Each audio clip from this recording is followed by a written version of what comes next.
Tem muito mito quando a gente fala de pagar imposto de renda sobre criptomoedas. Eu, por exemplo, já ouvi as mais variadas coisas. Por exemplo, mas se eu tiver prejuízo, eu pago imposto. Não, imposto é de renda. Você paga imposto se você tiver lucro. Ah, mas eu tenho que pagar imposto sobre todas as criptomoedas que eu tenho? Mais uma vez, imposto é de renda. Você não tem que pagar sobre a cripto que você tem, mas sim pela renda que ela te gera.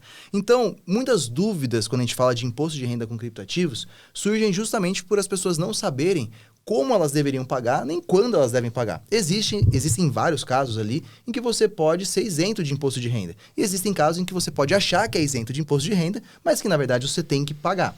Se você vem acompanhando a gente nessa série, você já passou por alguns vídeos aqui. Se você não assistiu, eles estão na playlist aqui que a gente montou, você pode assistir. Porque a gente fala sobre quem é obrigado a declarar imposto de renda com cripto, quando você faz isso, por quê, quais são os tipos diferentes, como você faz a declaração da posse dos seus criptoativos, de rendimentos. E agora a gente vai falar sobre quando e como pagar IR. Por exemplo, se existe limite de isenção, quando você poderia fazer tudo certo e ainda assim não precisar pagar imposto de renda, ou se não, cair num cenário em que eu preciso pagar algum tipo de imposto, como é que eu faço isso? Se você tiver mais dúvidas, você pode sempre comentar aqui abaixo do vídeo para perguntar, a gente vai buscar responder o máximo possível, e se você quiser baixar todo o material que a gente está usando nessas aulas aqui, nessa sequência de conteúdos aqui no YouTube, você pode simplesmente clicar no link da descrição e se inscrever gratuitamente para poder ter acesso a esse material. No mais, te peço sempre aquela força para dar um joinha, dar um like nesse vídeo, se inscrever no canal e ativar as notificações para ficar por dentro de tudo que rola por aqui. Então já vou passar a palavra para o Gui aqui da Fiscal Cripto, que inclusive é quem me ajuda bastante a fazer a minha declaração, os meus reportes e passar por essa loucura toda que é imposto de renda com cripto. E Gui, explica pra gente então em que casos e como a gente paga o imposto de renda. Vamos lá, então quando e como pagar, né, esse imposto? Bom, primeiro, né, e aí lembrando das outras aulas que a gente veio falando, tem uma diferença entre o imposto que foi do lucro que foi realizado na corretora nacional e aquele que foi realizado na corretora estrangeira. Então vamos começar falando da nacional, né? Quando que você tem que pagar? Bom, na nacional, o pagamento do imposto, ele é mensal, tá? E aí, o que você precisa saber para ver se você tem ou não que pagar? Você precisa primeiro somar todas as alienações que você realizou naquele mês na corretora nacional. Então, por exemplo, eu vendi 30 mil reais na somatória de todas as minhas alienações, eu vendi 30 mil reais no mercado Bitcoin.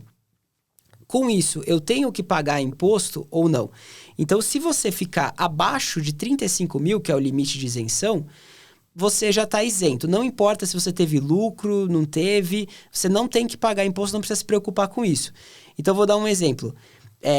Vendi 35 mil, tive um lucro de 32. Tenho que pagar imposto? Não. Estou completamente isento na corretora nacional. Mas não vende mais R$1 naquele mês, senão você vai ter que pagar imposto de renda. Se você vender R$1 a mais, aí você tem que pagar imposto sobre todo o valor do lucro. Inclusive, eu gosto que o Gui usa essa palavra alienação, porque ela é uma coisa que eu demorei muito para entender. Por que a gente não fala só a venda, né? Porque permuta de criptoativos também é uma alienação. Exato. Trocas de um criptoativo por outro também são alienações e também entram nesse somatório aí de valor. Então, vamos supor que você estava lá na corretora brasileira, né? Considerada brasileira, e você pegou 30 mil reais de Bitcoin, vendeu para 30 mil reais de reais. E depois você pegou outros 30 mil reais de Bitcoin e trocou por 30 mil reais de Ether. Você fez uma permuta aqui. E você somou 60 mil reais de alienação. Exato. E aí você já excedeu o limite, você já tá dentro da regra que pode ter que pagar imposto. E eu, inclusive, diria para você ficar atento com outro ponto. Pelo menos eu já vi acontecer até uma dúvida. Que às vezes tem corretora brasileira que faz com que você possa converter um ativo no outro. E não necessariamente ela faz a conversão direta. Ela pode fazer uma venda para reais e uma compra do outro ativo com reais, né? Perfeito. E isso daí, né? A venda é uma alienação, a compra não é uma alienação nesse caso. É bom, inclusive, você olhar o extrato, né? Depois você baixa lá para ver qual transação foi feita. Exatamente. O extrato registra, porque até o extrato vai ser o seu documento caso você precise comprovar alguma coisa para a Receita Federal. Então, o primeiro critério é esse. Eu vendi eu alienei, né? Mais do que 35 mil reais. Se for menos ou igual a 35, não preciso me preocupar. Se passou dos 35, eu tenho que pagar imposto? Aí não, aí depende se você teve lucro ou não. Então, eu tive uma alienação acima de 35, por exemplo, foi 36, mas eu só tive prejuízo de R$1.000. Não tem que pagar imposto. Agora, se eu tive nessa alienação de 36, eu tive uma única operação com lucro de R$1.000, eu tenho que pagar imposto nessa operação. Tá? Então, se passar dos 35, aí você tem que se perguntar, né? Alguma das minhas operações teve lucro? Se essa operação teve lucro, você precisa pagar imposto sobre essa operação. Se você só teve operações com prejuízo, não precisa pagar imposto sobre esse valor de prejuízo. Então, esse é o caso da corretora nacional. Aqui a tabela, a alíquota do imposto, né? Ela é 15% também. Ela é uma alíquota, na verdade, progressiva, ela vai aumentando, mas se você estiver pagando as alíquotas maiores, você está ganhando muito dinheiro, porque a alíquota até 5 milhões de reais de lucro é 15%. Então, isso é difícil numa única operação de cripto, né? Bom, e aí como é que faz o pagamento desse imposto mensal? Você vai gerar um DARF, esse DARF tem um código específico, que é o código 4600. O prazo, né, a data de pagamento é sempre até o último dia útil do mês subsequente ao da operação. Então, realizei a operação em abril. Você tem até o último dia útil de maio para fazer o pagamento desse imposto devido de abril, né? E o valor aqui vai ser o valor dessa alíquota, né, vezes o valor do lucro. Se tiver atrasado, se, por exemplo, você tinha feito a operação em abril, o pagamento deveria ter sido em maio e você só pagou em agosto, você vai ter multa e juros pelo atraso nesse pagamento. E você que tem que calcular, né? Para colocar ali. Sim, você que calcula hoje para fazer a continha, né? Você calcula ali, mas depois no final do ano, na declaração do imposto de renda, se você pagar errado, a Receita te cobra da diferença ali do pagamento. Claro que ela cobra da diferença. Bom, e aí no caso de você ter obtido esses rendimentos, né, você tem que fazer uma obrigação adicional no seu imposto de renda, que é a declaração do ganho de capital.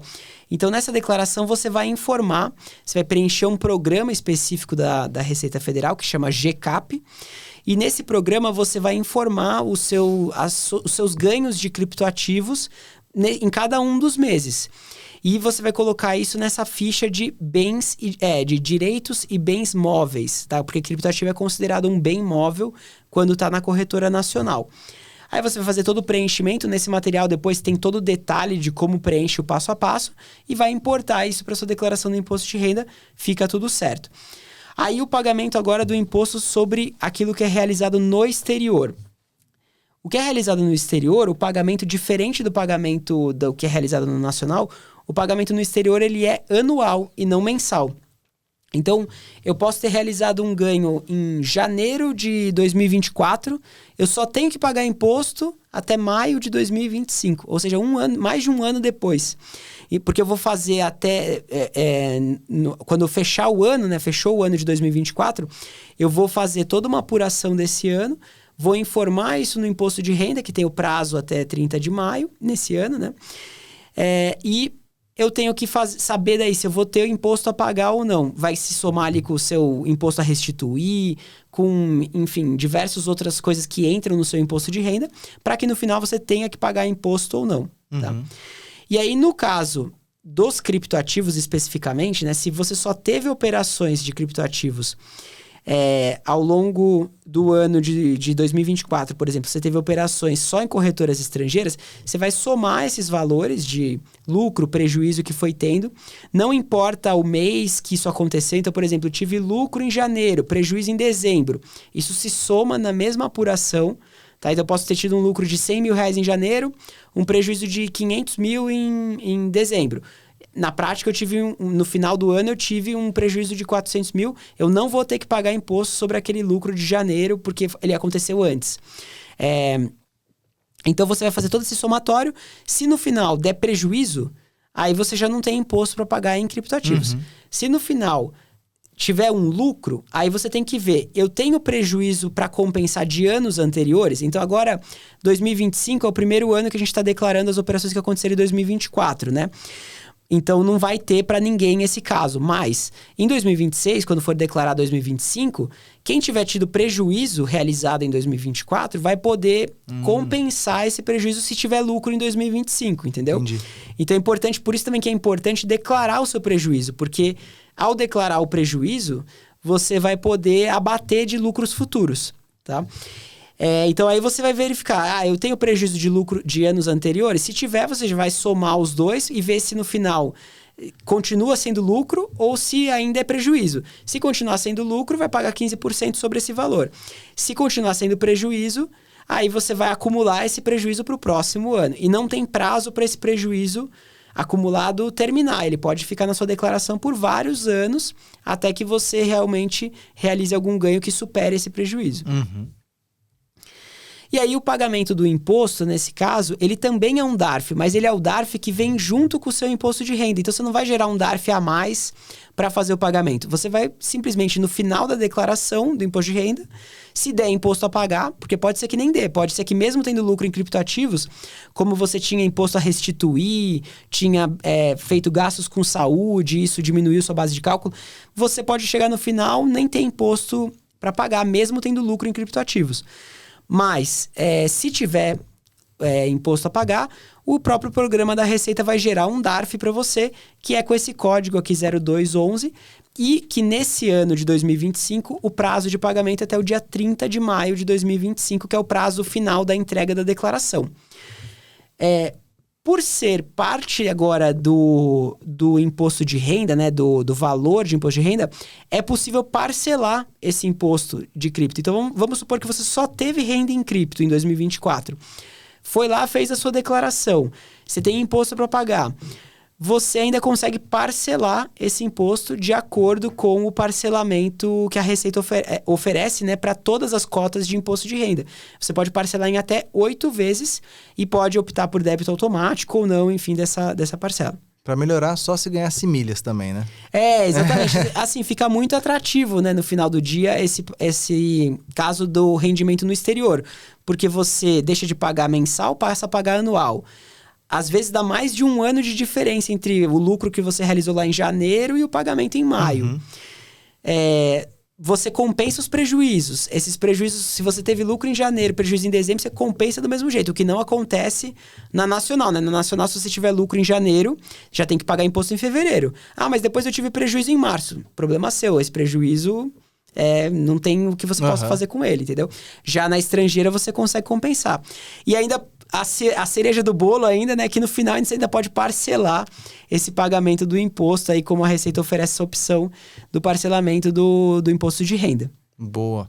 E esse pagamento é igual, mesmo parcelado é igual ao DARF, que ele vai emitindo ali como se fosse um boleto para pagar? Isso, ele vai emitir como se fosse um boleto para pagar, né? No caso desse DARF aqui, ele tem código de barras, então fica mais fácil de fazer o pagamento. E você pode colocar em débito automático também. Legal. Se você for fazer parcelas, né? Você pode colocar em débito automático para não esquecer de pagar eventualmente uma parcela. Entendi.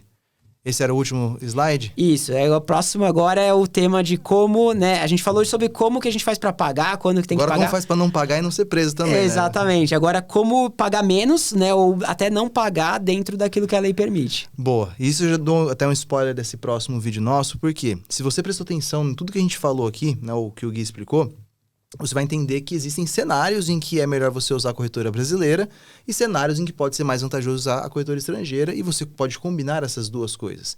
Então, existe o lado ruim da Receita, do imposto de renda, de ser muito complexo, é uma bagunça, às vezes muda de um ano para o outro, mas existe o lado bom de que existem coisas que são brechas legais, ou seja, você não está violando nenhuma regra, mas está usando a regra ao seu favor. E aí pode ser um caso de você pagar menos ou até mesmo não pagar imposto em alguns casos.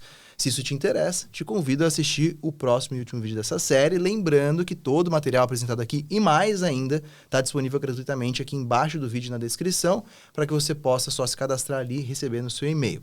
Se você ainda não acompanha a gente aqui na Underblock, né, você não me conhece ainda, te convido a se inscrever no canal. Você me acompanha lá no Instagram também, procura lá @o.viniciusbazan, para você poder ter conteúdo diário sobre cripto, e deixe um like nesse vídeo se ele está sendo útil para você até aqui. Lembrando também que a Fiscal Cripto ajuda você aí que ainda tenha dúvidas em imposto de renda, então depois você pode entrar lá na fiscalcripto.com.br e ver todos os serviços, as plataformas que eles têm, porque tem a parte que você pode usar ali mais self-service, tem o concierge, que é uma pessoa que vai te ajudar a fazer tudo isso. Então fica a dica para você conhecer. E no Instagram, como é que eles acham vocês? Fiscal Cripto também. Aí no Instagram é Fiscal Cripto com I. né? Boa. Que é o nome da marca, assim. Na página web até consegue achar a gente com um Y também, que a gente tem Boa. esse domínio também, mas no Instagram tem que ser Fiscal Cripto com I. Maravilha. Então, não deixe de assistir o próximo vídeo da sequência e nossa próxima aula, porque, para mim, ela é a melhor de todas. Como é que você pode não pagar imposto ou pagar menos? Até a próxima.